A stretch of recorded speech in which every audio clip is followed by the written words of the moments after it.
Satyajit sir খুদে মূর্তিতে কে আগুনটা ছুড়লো, তখন এই লোক তো পুরাণ বাবুকে ঘর। ধারাবাহিকের শুরুতে আমরা দেখতে পাই একলব্য ছদ্মবেশী শানু ঘুম থেকে উঠে বিছানায় চুপচাপ মেরে বসে থাকে। তখনই পাঞ্জালি অঙ্কুর সভ্য বলতে বলতে আসে, আজকে কি ঘুম ঘুমিয়েছিলাম, এক ঘুমে সকাল হয়ে গেল। মা বাবার ঘরে আগুন লেগেছিল সেটার কথাও জানতে পারলাম না। পরবর্তীতে পাঞ্জালি একলব্যকে এসে জিজ্ঞেস করে, ভাই রাতে তুই কিছু টের পেয়েছিলি? এখন রাঙা কোথায়? রাঙাকে পুরো রিসর্টে খুঁজে পাইনি। এদিকে অঙ্কুর বলে, চলো আমরা মা বাবার দিকে যাই, মা বাবা ঘরে একা আছে। ঠিক তখনই মুড়ি ঘুগনি হাতে নিয়ে রাঙা এসে বলে, আমি তোদের সকালের নাস্তা আনতে বাইরে গিয়েছিলাম। আমাদের গ্রামের সকালের নাস্তা মুড়ি ঘুগনি, তোরাও আজকে মুড়ি ঘুগনি দিয়েই সকালের নাস্তা করবি। এটা বলেই রাঙা সবাইকে মুড়ি ঘুগনি দিয়ে দেয় এবং একলব্যকে বলে, অরুণ বাবু তুই এখনো হাত মুখ ধুয়ে ফ্রেশ হোসনি, যা তাড়াতাড়ি ফ্রেশ হয়ে গরম গরম মুড়ি ঘুগনি দিয়ে নাস্তা কর। এরপর পাঞ্জালি বলে, তুই এভাবে খোশ মেজাজি হয়ে কিভাবে ঘুরে বেড়াচ্ছে?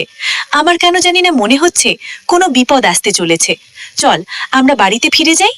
এদিকে সভ্য বলে, রাঙা তুই সত্যজিৎকে বলে পুলিশ ফোর্স আনার ব্যবস্থা কর, আমার কিন্তু খুব ভয় করছে, আর না হলে বাড়িতে ফিরে চল। ওদিকে বৃন্দা একা বসে কি কি প্ল্যান করছে কিছুই বুঝতে পারছি না।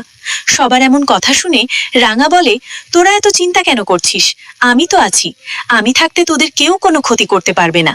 তাছাড়া সত্যজিৎ স্যার আছে, এত চিন্তা করিস না, কোনো বিপদ আসবে না, আমি আসতে দেব না।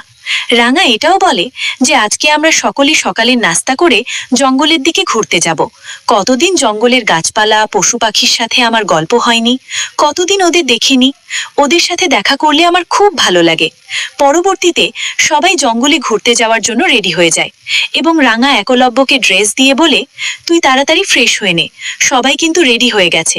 এটা বলেই রাঙা ঘর থেকে বেরিয়ে যায়। তখনই শানুরূপী একলব্য 4 ঘন্টা অন্তর যে ইনজেকশন নিতে হয় সেই ইনজেকশনটা নিজের শরীরে পুশ করে নেয়, আর মেডিসিন শরীরের প্রতিটা শিরায় পৌঁছে যায়। তখনই বেশি রাগান্বিত এবং হিংস্র হয়ে ওঠে। পরের সিনে বৃন্দা শানুকে ফোন করে বলে, রাঙা আজ পুরো পরিবার নিয়ে জঙ্গলে ঘুরতে যাবে, আর এই ঘুরতে যাওয়াটাই যেন শেষ ঘোরা হয়। আচ্ছা শানু, তোমাকে রাঙার বুঝতে পারেনি তো?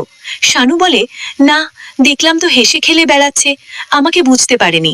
তবে ম্যাডাম আমার বাড়ি যেতে হবে, আমার মা বোন আমার জন্য অনেক চিন্তা করছে, অনেক দিন হয়ে গেল ওদের সাথে দেখা করেনি।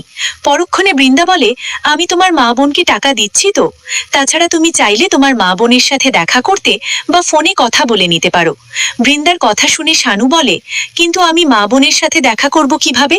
এই চেহারা নিয়ে গেলে কখনোই আমাকে চিনতে পারবে না, আর আপনার কাজ শেষ হলে আমি কিভাবে এখান থেকে বের হব? তাছাড়া পুলিশ তো একলব্যকে পাগলের মতো খুঁজতে থাকবে, তখন আমি কি করব? বৃন্দা বলে, কাজ শেষ হলে তোমাকে আরেকবার মালয়েশিয়া যেতে হবে, সার্জারিয়ান ডাক্তারের কাছে গিয়ে তোমার আগের চেহারা ফিরিয়ে আনতে হবে। আমি সমস্ত টাকা দিয়ে রেখেছি, তুমি এটা নিয়ে কোনো চিন্তা করো না, শুধু তুমি মন দিয়ে কাজটা করো।